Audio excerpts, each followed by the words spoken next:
whereupon she drew 50 costumes a day, and we never changed another one. And I'm talking about those animal costumes, which are so detailed.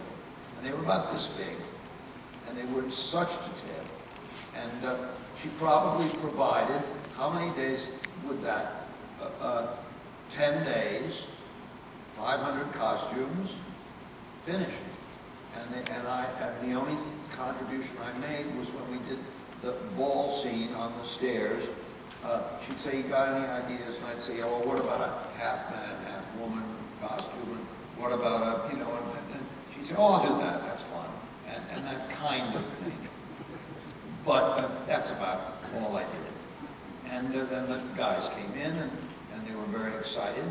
And I think before I take questions, I will say that my work process has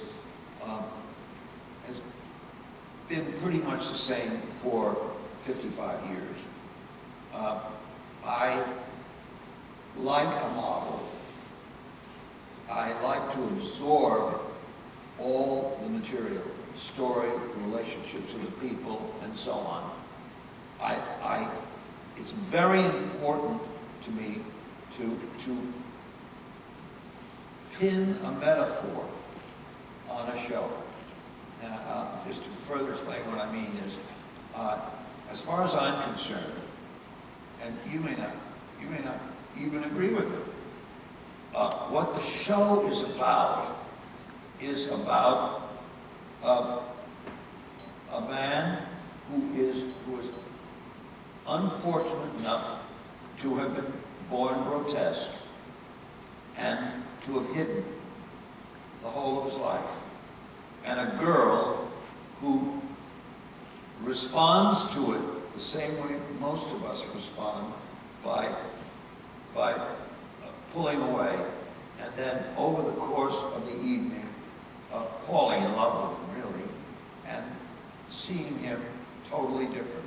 It's the Elephant Man. It's very similar. In the Elephant Man, the woman kisses the Elephant Man. It is not as romantic, but it's a romantic moment. And so what the show for me is saying is, don't judge a book by its cover. Be patient and try, because it's very hard, try to dampen down your initial response to something as superficial as how a person looks. And I would think, even if that's not what the show is about to you, that's probably why, if you like the show, you've bought into it. That's what its additional romantic component is. And that message subliminally reaches our audience. We did say, before I start with the questions, we did say to each other, every woman in this theater had better wish she stayed with the Phantom. And yet, she couldn't. It wouldn't be real. And if we did it, they wouldn't like the show, they wouldn't believe it. And so those were the guidelines. But there is no question there's a romantic feel for that relationship.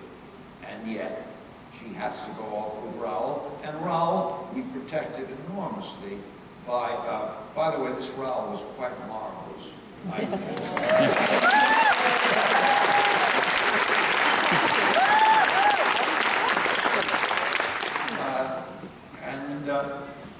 We protected Raoul by starting him as a very wealthy, spoiled, willful, almost a little feckless guy who has charm to burn, but not a whole lot of substance, and who's used to getting what he wants because he's got the means and he's handsome. And we, as in the course of the evening, what happens is he grows up and he grows to protect her at the end of the first act, and he grows to be brave and active. And so we wanted to protect that ending to the plot as well. I've sort of, as you can see, just ad-libbed. I think maybe there are a few things that you didn't know, probably about the Opera House. But I'd love to answer as many questions as anybody wants to ask.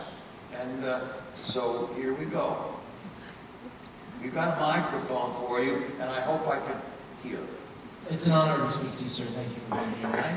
I love this show, as I think we all do, and to watch it in any capacity, it's just a fantastic realization of vision, and I wonder if all of that part of it is your vision. You talked about all the different elements that you were helpful of creating. I also would be interested to know about the casting of the original. I heard somebody say today that you cast this show, but the original casting, I guess for me, like just knowing that, like for instance, Michael Crawford was just a kind of an idiot, so, you know, dancing around as a comedian.